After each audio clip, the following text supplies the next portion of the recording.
अस्सलाम वालेकुम, welcome to star poetry centre. आप सुन रहे हैं क्या मैं पाकिस्तान के हवाले से एक कहानी, और इसमें एक हलवाई है जो कि पाकिस्तान बनने से पहले बरसगीर में यानी कि इंडिया में रहता था, और फिर वो बाद में पाकिस्तान बनने के बाद पाकिस्तान आ गया। दयानत उर्फ दीनू हलवाई की मिठाई की दुकान पूरे अमृतसर में मशहूर थी।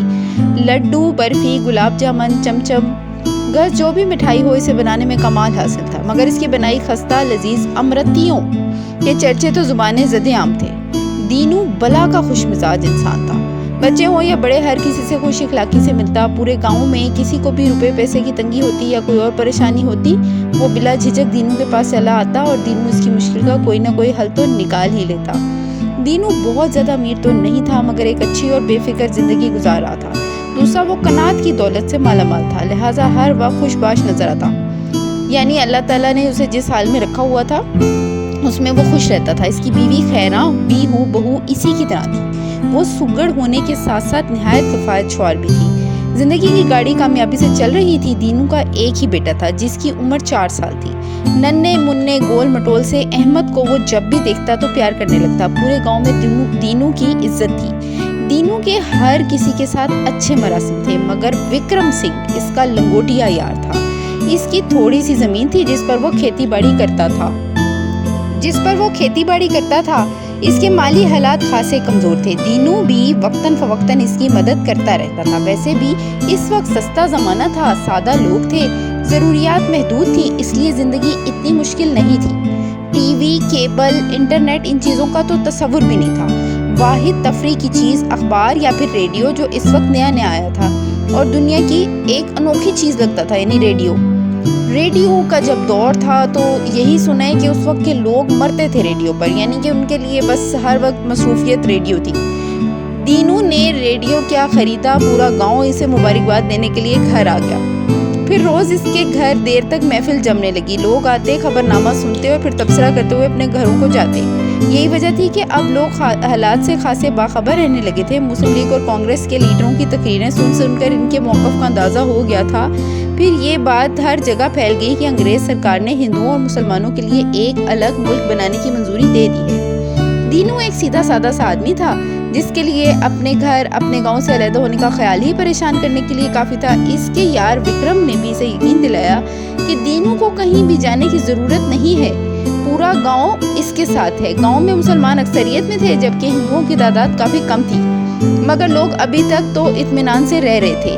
अच्छा, उस वक्त यही सुने कि वहाँ के लोगों की ये सोच थी कि वो ये समझते थे कि जाहिर सी बात, अपना घर छोड़ के कौन जाना चाहता है जहाँ पे वो आबाद हुआ होता है। तो जो लोग आ गए थे सो आ गए थे हिजरत करके, और बाकी सारे लोग वहाँ इसी ख्याल से रह गए थे कि ये अपने ही हैं और ये क्यों हमें नुकसान पहुँचाएंगे। और इसकी वजह से बहुत से लोगों ने धोखा खाया था और बहुत सी अमवात हुई थी। फिर जैसे जैसे वक्त गुजरने लगा, लोगों के रवैये बदलने लगे, मीठे बोल ताजियाने बन गए। ये बात वाज़ेह होने लगी कि अब मुसलमानों की इस गांव में कोई जगह नहीं। दीनू को उम्मीद थी कि शायद इसका ये गांव पाकिस्तान का हिस्सा होगा, मगर जब बाकायदा ऐलान कर दिया गया तो कई मुसलमान अक्सरियत वाले इलाके इंडिया में शामिल कर दिए गए थे। अब हालात खासे ख़राब होने लगे थे। दीनू ने भी जाने का फैसला कर लिया था। इसने विक्रम को अपने घर बुलाया और फैसले से आगाह कर दिया, मगर विक्रम काफ़ी रंजीदा था। वो दीनू को रोकना चाहता था। इसका ख्याल था कि हालात जो भी हों वो और दीनू मिलजुल कर रहेंगे, मगर अब दीनू को समझ आ गया था कि आज़ाद मुल्क का तस्वुर होता क्या है। इसने अपनी दुकान 750 रुपये में एक हिंदू महाजन को बेच दी और जाने की तैयारी कर ली। इसकी बीवी सामान बांधने लगी। सामान क्या था? एक छोटी सी गठरी थी जिसमें चंद कपड़े और खाने पीने की कुछ खुश्क चीज़ें, गुड़, चने, बाजरा वगैरह थे। हाँ, दौलत के नाम पर 750 रुपये की नकद रकम थी और दीनू की बीवी के कुछ जेवरात थे। दीनू जानता था कि ऐसे पुरखतर हालात में इस दौलत के साथ सफ़र करना खतरे से खाली नहीं। इसने अपनी परेशानी विक्रम से बयान की तो इसने कुछ देर सोचने के बाद इसके मसले का हल निकाल लिया। इसने दीनू को मशवरा दिया कि नकदी और जेवरात लिहाफ के गद्दे में सीकर साथ ले जा सकते हैं, इससे किसी को शक भी नहीं होगा। फिर दीनू को जाने का वक्त आ गया। विक्रम खुद अपनी बैलगाड़ी में दीनू को स्टेशन छोड़ने गया। वहाँ इतना रश था कि तिल धरने को जगह ना थी। अजीब धक्कम पेल थी। दीनू ने अश्कबार आंखों से विक्रम को अलविदा कहा और ट्रेन में सवार हो गया। इसके बीवी बच्चे भी साथ थे। ट्रेन आहिस्ते आहिस्ते चलने लगी। दीनू विक्रम की तरफ देखकर हाथ हिला रहा था कि अचानक इसे ख्याल आया कि वो नकदी और जेवरात वाला लिहाफ तो विक्रम की बैलगाड़ी में छोड़ आया है। वो चिल्ला चिल्ला कर विक्रम को पुकारने लगा और इसे लिहाफ देने को कहा, मगर इधर विक्रम की आंखों में एक अजीब सी चमक थी। इतनी थकम पेल में दीनू का ट्रेन से उतरना नामुमकिन था। ट्रेन की रफ्तार तेज होने लगी। दीनू बेचारा बेयकीनी से विक्रम को देखता ही रह गया, यानी कि विक्रम की नीयत खराब हो गई थी।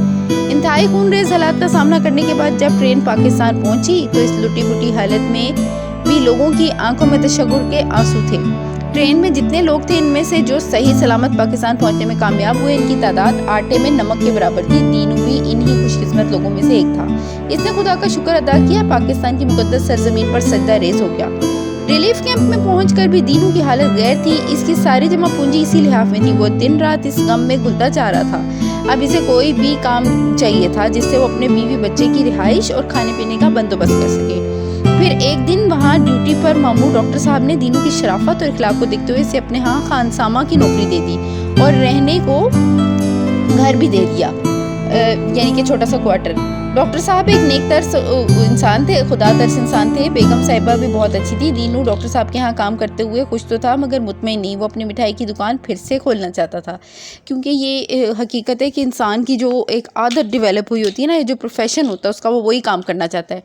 इसने डॉक्टर साहब से जिक्र किया तो उन्होंने दीनू को अपने एक दोस्त हाजी नूर मोहम्मद, जिनकी अनारकली में रहमत स्वीट्स के नाम से दुकान थी, इसे बहुत बड़ी एक दुकान खोल दी और वहाँ काम दिलवा दिया। दीनू मेहनत और ईमानदारी से काम करने लगा। दीनू की बनाई मिठाइयों का कोई जवाब ही ना था। इसके हाथ की अमरतियाँ खाने लोग दूर दूर से आते।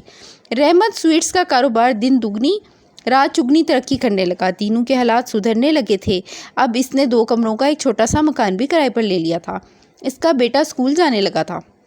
हाजी साहब ने दीनू को अपने कारोबार में हिस्सेदार बना लिया। आहिस्ता आहिस्ता रहमत स्वीट्स का कारोबार फैलने लगा। दुकानों की तादाद बढ़ गई। कई शहरों में इसकी ब्रांचें खुल गईं। अब दीनू सेठ दयानत अली था और एक शानदार बंगले में रहता था, मगर इसकी आजिज़ व इनकसारी में कोई फ़र्क नहीं आया था। वो अब भी हर किसी से खुश इखलाकी से मिलता और ज़रूरतमंदों की दिल खोल कर मदद करता। इसे जब भी विक्रम की बददियानती याद आती वो दुखी हो जाता। अक्सर सोचता विक्रम ने इसके साथ ऐसा क्यों किया। अब तो इसका बेटा भी पढ़ाई से फारिग होकर कारोबार में हाथ बटाने लगा था। दीनू डॉक्टर साहब के एहसान को कभी भी ना भूला। वो अब भी इनके बेहतरीन दोस्त, रहनुमा और सब कुछ थे, यानी उस फैमिली से उसके अभी भी लिंक थे। एक दिन वो अपनी गाड़ी में आ रहा था कि अचानक एक आदमी इसकी गाड़ी के आगे भाग कर आया और टकरा गया। वो इसे अस्पताल ले गया। जख्मी, इंतहाई लागिर और बीमार लग रहा था। इसके हाथ में कोई चीज़ दबी हुई थी। दयानत अली ने जब इसे खोल कर देखा तो वो एक कागज़ था जिस पर सेठ दयानत अली का पता लिखा था। जख्मी को होश आया तो वो दयानत अली को अपने सामने देखकर फूट फूट कर रोने लगा। दयानत ने बड़ी मुश्किल से इसे चुप कराया और रोने की वजह पूछी तो वो बोला, दीनू तुमने मुझे पहचाना नहीं, मैं विक्रम हूँ। मैं बहुत अरसे से तुम्हारा पता ढूंढ रहा था। तुम्हारी अमानत मेरे पास रह गई थी, मुझे इसे लौटाना चाहिए था, मगर इतनी दौलत देखकर मैं बहक गया था, मगर मुझे इससे कोई फ़ायदा नहीं हुआ। मैंने कारोबार शुरू किया मगर नुकसान हो गया। मेरे बच्चे मुझे छोड़कर चले गए। मुझे लाइलाज मर्ज लाहक हो गया। ये सज़ा मुझे कुदरत की तरफ से मिली। मैं मरने से पहले तुमसे माफ़ी मांगना चाहता था। मेरे पास अब भी तुम्हें लौटाने के लिए तुम्हारी अमानत नहीं है, मगर मैं तुमसे मिलकर माफ़ी मांगना चाहता था। अगर तुमने मुझे माफ़ कर दिया तो भगवान भी मुझे माफ़ कर देगा, और अगर मैं सुकून से वरना मैं सुकून से मर नहीं सकूंगा। इतना कहकर वो रोने लगा। दीनू को इसकी हालत देखकर बहुत दुख हुआ। इसने कहा, विक्रम मैंने तुम्हें माफ़ किया, मेरे साथ तुमने जो किया इसकी सज़ा तो तुम्हें मिल ही गई है।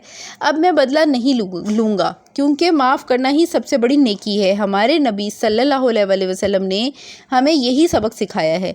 मेरे दिल में तुम्हारे लिए कोई गुस्सा नहीं। फिर इसने विक्रम की तरफ देखा तो उसकी बंद होती आंखों में अब तशक्कुर के आंसू थे। इसके साथ ही विक्रम की रूह ने इसके जिस्म का साथ छोड़ दिया।